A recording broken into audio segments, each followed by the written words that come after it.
आणि हे सर्व झालं ना ते फक्त एका माणसामुळे, डॉक्टर श्री नानासाहेब धर्माधिकारी प्रतिष्ठान यांच्यामुळे.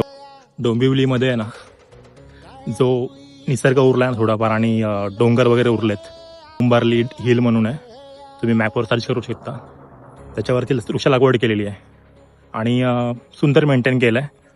पाणी वगैरे सुद्धा देतात तिकडे, बघू शकता तुम्ही. काही व्हिडिओ त्याच्यानंतर बनवलेत मी, ते तुम्ही बघा नक्की. धन्यवाद. जय शिवराय.